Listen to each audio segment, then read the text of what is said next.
बिन संगीत करबो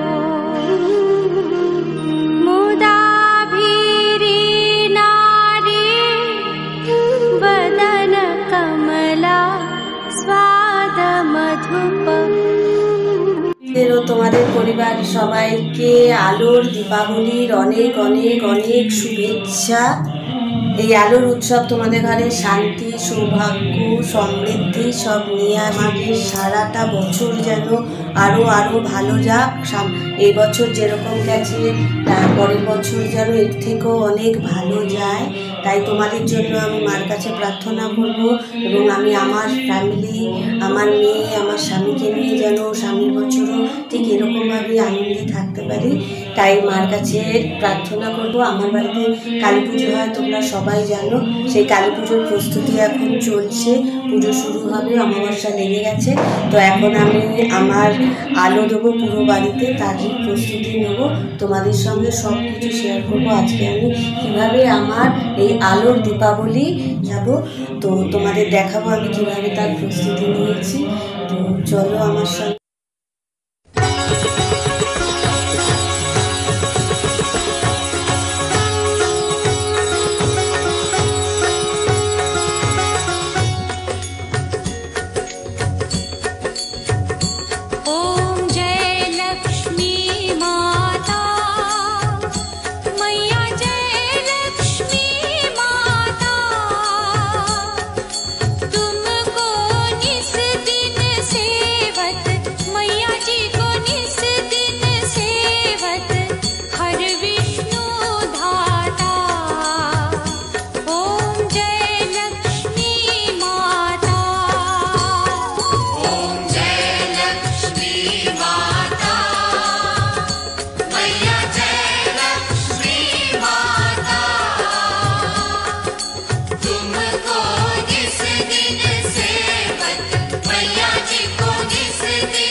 বাড়ির সব আলো ফালো জ্বালিয়ে সমস্ত কাজকর্ম সেরে বাড়ির পুজোর প্রস্তুতি চলছে। আমরা এখন ঠাকুর দেখতে যাচ্ছি, হলো শেক্সপিয়ার থানার ওখানে যে পুলিশ ক্যাম্পের যে ঠাকুরটা ওঠে, ওই ঠাকুরটা দেখতে যাচ্ছি। প্রত্যেক বছরই আমরা যাই এই ঠাকুরটা দেখতে, এবারে এবছরেও যাচ্ছি, গিয়ে দেখাচ্ছি ঠাকুরটা এবছর কিরকম হয়েছে। ওখানে নবকালী করে, আগের বছর তো নবকালী করেছিল, এবছরও নবকালী করেছে কিনা আমি জানি না। সুমন ওখান দিয়ে যখন ফেরে তখন বলছিল যে আগে প্রচুর ফাংশন হয়েছে ওখানে, তো আমরা সেটা দেখতে পারিনি, মিস হয়ে গেছে। বাট ঠাকুরটা অবশ্যই দেখতে যাচ্ছি। কত সুন্দর আলো দিয়েছে।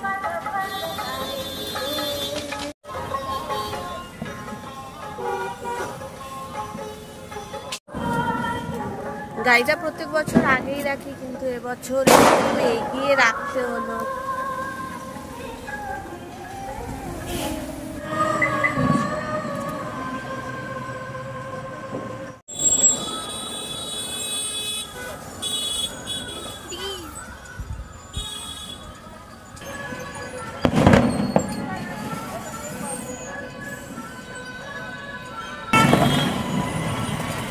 একজন হাত দিয়ে তুলছে, একজন হাত ছাড়া তুলছে।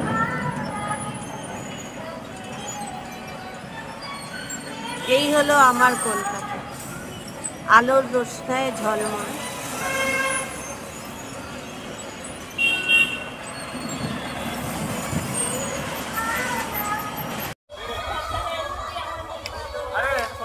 সবাই চলে আসবে।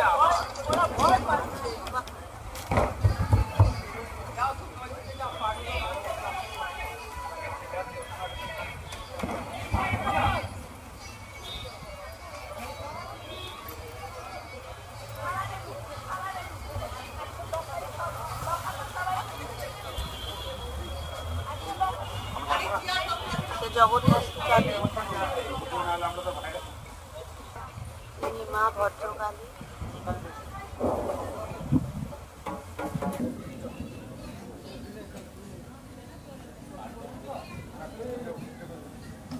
মা কালী, সিদ্ধি কালী, কোনটা? এই তো সামনে।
এবার পাড়ার মধ্যে ঢুকলাম, শুধু দেখবি কটা কটা কালী ঠাকুর, একটা দেখা হয়ে গেল, কটা কালী ঠাকুর যাচ্ছে। মানে কালী পুজোয় কলকাতা শহর এত এত ফাঁকা, এত কোনো আলো নেই, বাজি নেই, সারাটা রাস্তা এলাম। কিন্তু যখন এই কসবার বিজন সেতুর পরে কসবায় ঢুকলাম, এইটুকু এলাকায় কতগুলো, একটা হলো, এটা 2 নম্বর, মজা করে এখানে লোকেরা। এটা 2 নম্বর কালী, এটা 3 নম্বর,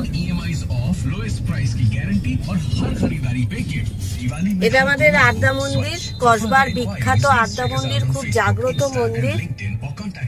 প্রচুর দূর দূর থেকে লোক এসছে আজকের দিনে এই আদ্যা মন্দিরে পুজো দিতে। লাইন যত রাত বাড়বে তত মায়ের মন্দিরে দেখুন কত ভিড়, মায়ের মন্দিরের ভিড় বাড়বে। এটা 4 নম্বর কালী কসবার। এত কালী পুজো হয় আর এত সুন্দর, সব আলো দিয়ে সাজানো। এত বড় বড় রাস্তা দিয়ে ঘুরে এলাম, শেক্সপিয়ার কলোনি থেকে কসবা পর্যন্ত পুরো ফাঁকা। আর একটা কালী পুজো আসছে 5 নম্বর। এই আরিয়ার দাদার কথা তো আর জানা হয় না। আরিয়া দাদা কি হচ্ছে? আরিয়ার দাদা সেটা আমার প্রশ্ন হয়েছে দেখি।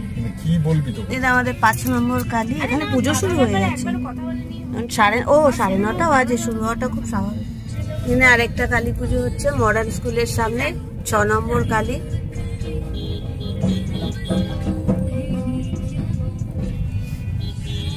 এটা হলো আমাদের কসবার সব থেকে বড় রথতলার কালী পুজো। ভীষণ বড় প্যান্ডেল হয়, খুব ভালো। এবারে পুরোটাই আর্ট অ্যান্ড ক্রাফটের ওপরে, হস্তশিল্পের ওপরে প্যান্ডেলটা বানিয়েছি।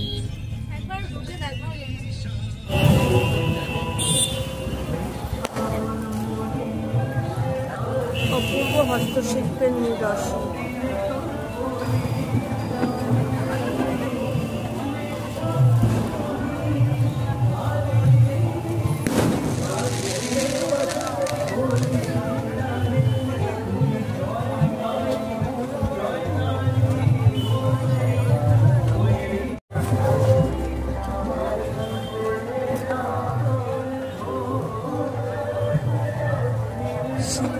হাতের কি সূক্ষ্ম নিদর্শন।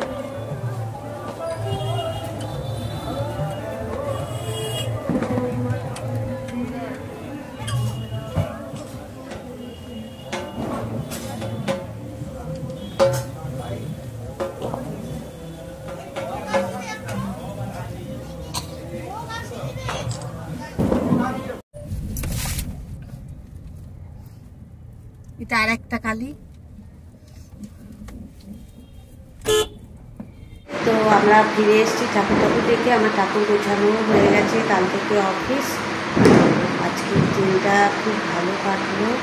প্রত্যেক বছর যেন কালী পুজো এত ভালোভাবেই কাটাতে পারি, নিজের সংসার, নিজের আপনজনকে নিয়ে এই শুভেচ্ছা রেখেই আপনারাও যেন খুব ভালো কাটান। আপনারাও কমেন্টস করে জানাবেন আপনাদের কালী পুজো কেমন গেল, কেমন করে কাটালেন আজকের সন্ধ্যেটা।